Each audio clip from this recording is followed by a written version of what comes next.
Hello and welcome to the Ant-Man channel. It is Tuesday, the 3rd of September 2013. I am your host, Ant-Man. You know, I've been kind of skipping on reporting the news a lot lately, and I'm kind of sorry about that, but, you know, sometimes I'm just too busy. I'm sorry. But not that there's a shortage of news at all, by any means, in the world today. Lots of things going on, lots of things that I've missed covering, like a lot of things on Syria, Bible prophecy as well, and just you know, the continuing development of the whatever the Obama administration is up to. I got in front of me an article from ClashDaily.com and it is titled "Duck Dynasty Uncle Si's new book talks about life, marriage, and an unashamed belief in God." This is an article from yesterday, but for some reason I got it today. Silas Merritt Robertson, who's best known as Uncle Si on A&E's most watched reality television show Duck Dynasty, spoke with the Christian Post about his new book, Psychology 1, Tales and Wisdom from Duck Dynasty's Favorite Uncle, that will be available on September 3rd.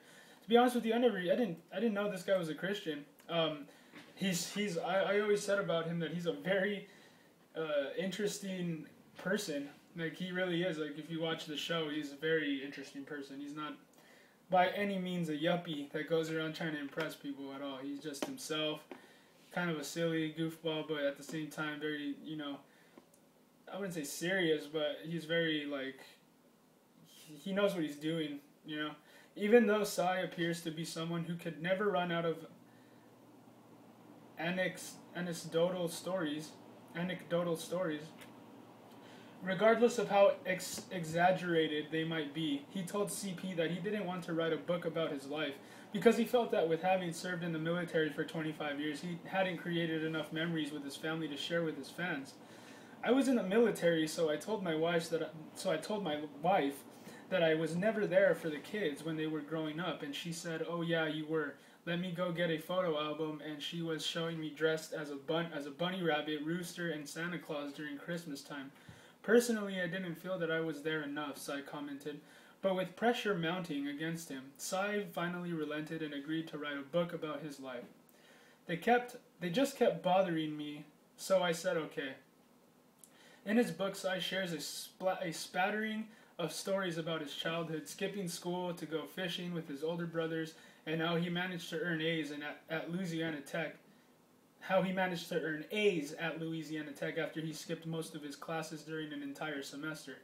Si's mastery of storytelling runs throughout his descriptions of the Vietnam War and how he met his wife, Christine.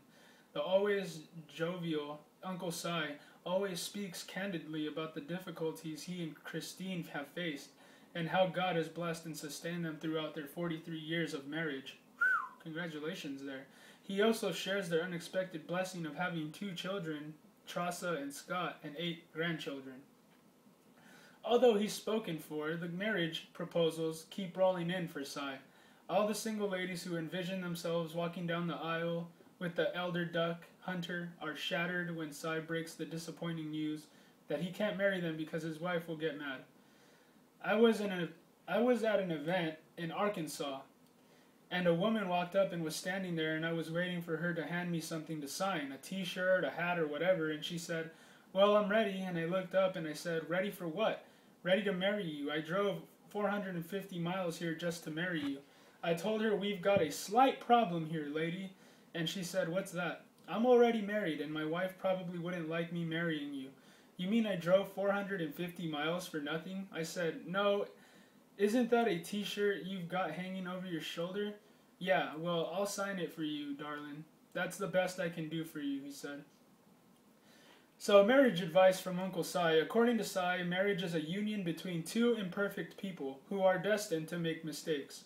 But at the end of the day, their love for each other and faith in Jesus Christ will bring them through every hardship and enrich the most joyous times of their lives. People have got to understand that you've got to learn to laugh at yourself when you make a mistake, Si advised. Don't get mad and fly off the handle. Okay, we're all human and we make mistakes. What I tell young couples that are getting married is you're going to have quarrels and some things. And on some things, you're just going to have to agree to disagree. And when you go to bed at night, kiss each other and tell each other that you love each other. Don't go to bed mad. Life is too short. Keep it simple. Uncle Si's favorite scripture. When I sign people's stuff, I put down John 3:16 and 17. Most people can tell me what 16 says.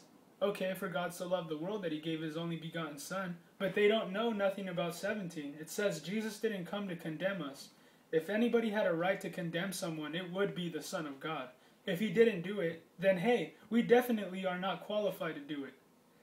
When he meets atheists or those who are agnostic, Sai said he illustrates his belief in God by reflecting on nature and the world he created. A person asked me one time, what's the evidence that God is there? And I said, I'll go out here and pick up an acorn from under a tree. You put it in the ground and water it. And 40 years later, when you come back, there might be an oak tree as big around as a pickup truck. Inside that little acorn is the resurrection power. That has to come from somewhere. It doesn't just exist. Alan, the eldest son of Phil and Miss K's, who's featured on season 4 of Duck Dynasty, told CP that everyone who watches the reality show knows that Christianity is at the core of their family and is the reason why they have a strong bond. That is a beautiful story, my friend. I mean, who would have thought that this guy was that hardcore on fire for Jesus? I would have never thought that, because I've only seen the show a couple of times, and I'm not a big TV watcher, but whenever I find out that there's something worth watching on TV, I'll check it out. Unbelievable, though. You know, the most unexpected people sometimes are the most, you know, maybe the wisest, maybe the most qualified, not even qualified, but because when it comes to qualification, it's a legalistic thing that an atheist or agnostic is always after when it comes to disputing facts, is that you have to have credentials, you have to come from a good background, you have to have every single requirement to be able to be listened to in the atheistic mind. But in the mind of the Christian, what we seek, what we look for as businessmen or as anything, is people who are full of the are full of the Holy Ghost. Man, excuse me. Us Christians look for people who are anointed by God's Spirit. We don't care where you come from. We all came from pretty... You know, if you're a Christian, you probably realize that you're a sinner already, that you did a lot of bad things, you were going to hell.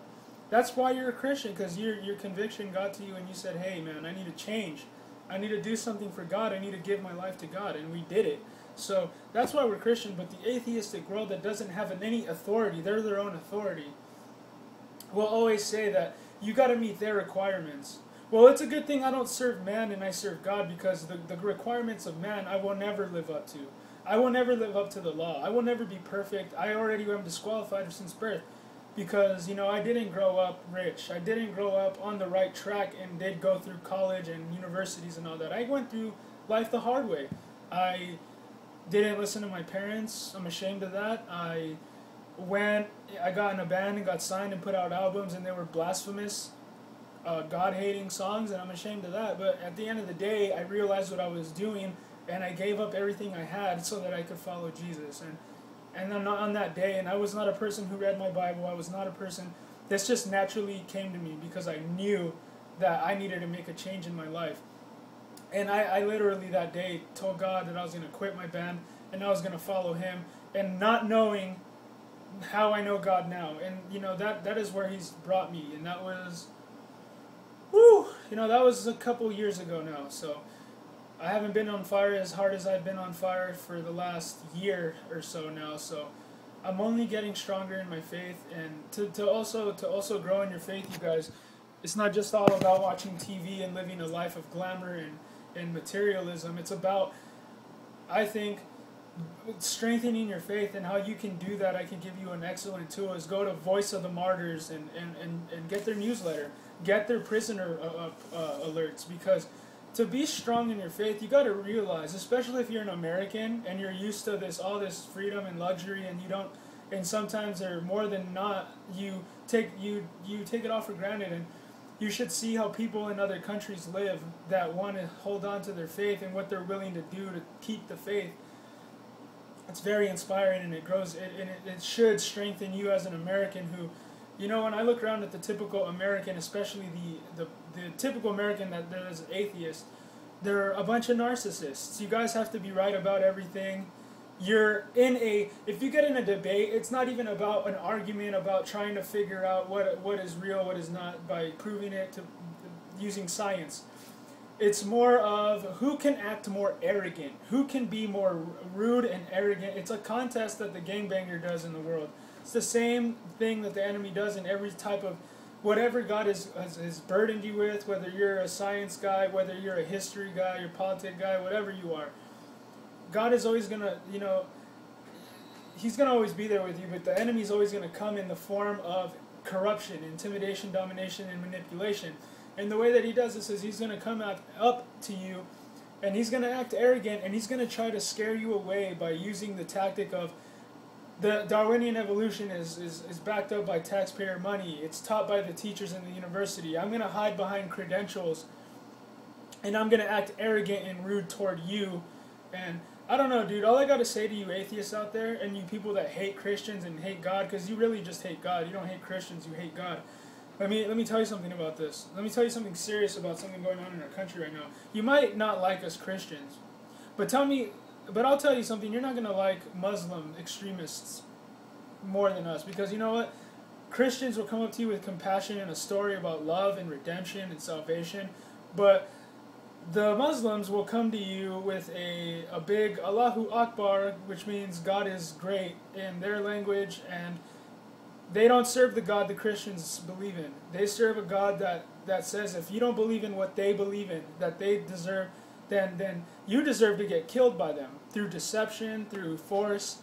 Just take your life because you don't believe in what they believe in. So let's see who you like more after you're done letting all the Muslims into our country. Let's see who, after you're done getting rid of us, if you can tell the difference between us. Because I've even heard people say that I'm as bad as a Muslim extremist, and I think that is just as diluted as the typical evolutionist can get these days. So thank you for listening to me today, and subscribe to my videos if you like what you hear. God bless you. Have a good day.